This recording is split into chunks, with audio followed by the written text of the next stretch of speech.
Hey guys, I'm going to go over some of the basics from Garageband that we talked about in class. So this will be if you need a refresher or if you were absent Monday or Tuesday. So when you open Garageband, this is what it looks like. They have various collections based on different instruments that you'll be incorporating, but since you guys are just doing a podcast, you're just going to want to select Empty Project right here. So then I hit Choose.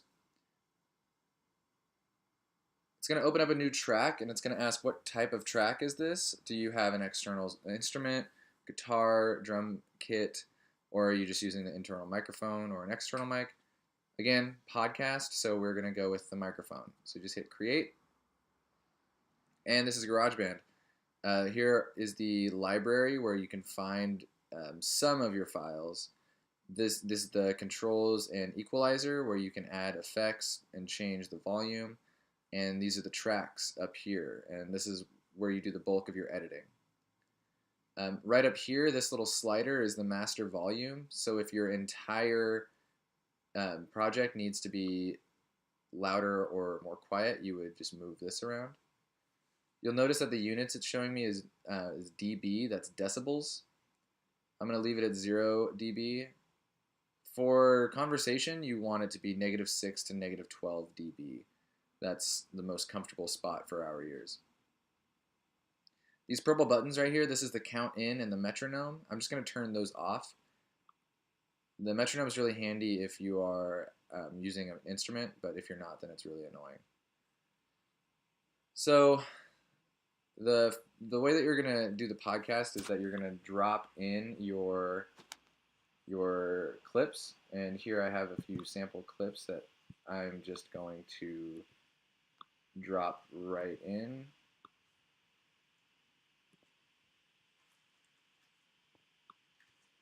And there's a couple of ways that I can trim. So if it's just the ends, let me zoom in a little bit. If it's just the ends, you'll see that my cursor becomes these arrows. I can just pull that back. And the same thing on the other side. So I can get rid of that empty space.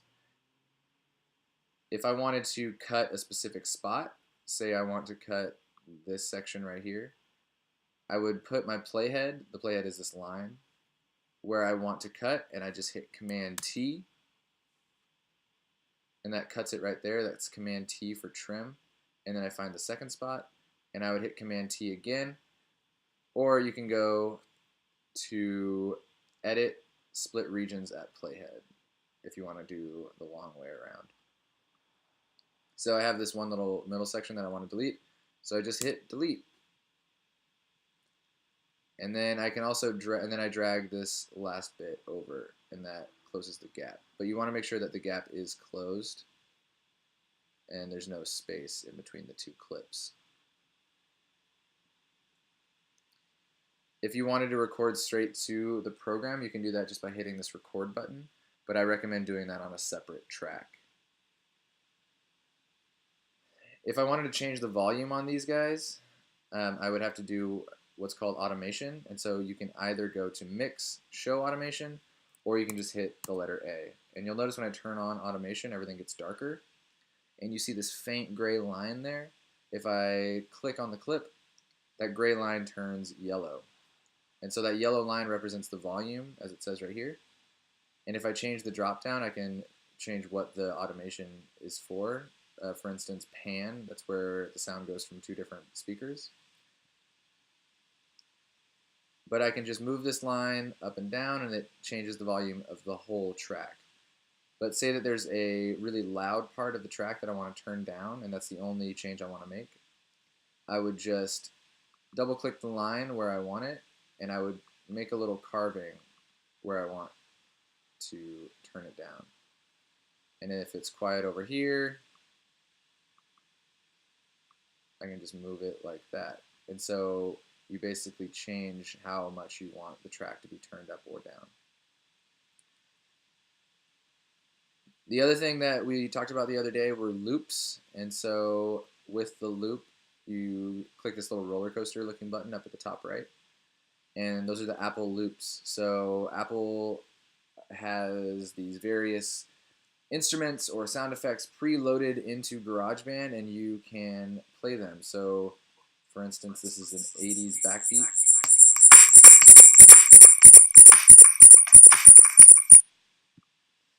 Yeah, so you can add that into your podcast just by clicking and then dragging it over. And you'll notice that these loops are just maybe 8 beats of an instrument, as it shows right here. This one's 4 beats, this one's 16.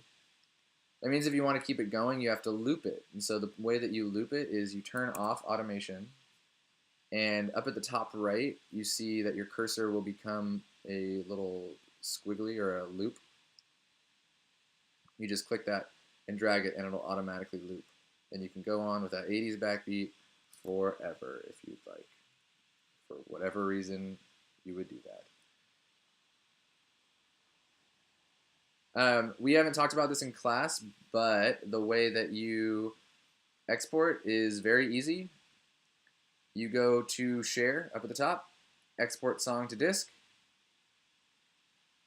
and then you choose AAC or MP3. We're going to be dealing with MP3s. You would rename it. You would say where to go. So for you guys, you should go to your period drive. That way you don't lose it. We do want the highest quality. I'm going to just export to the desktop, and you would just hit export. And it only does where there is a track. So you'll notice that there's this empty space here. It's not actually going to export that because there's nothing there. If I want that lead in, I would need some blank, some dead air right here, or room tone. And I think that's about it. If you guys wanted to make more advanced cuts, like if you recorded separately, you would want to do that on different tracks, because if you recorded separately and you're just cutting people in who weren't present at the time of recording, you want to make sure that they're on their own separate track. That way you can add the room tone from the room that the other is recorded in. But we'll talk about that in class. All right, thanks guys.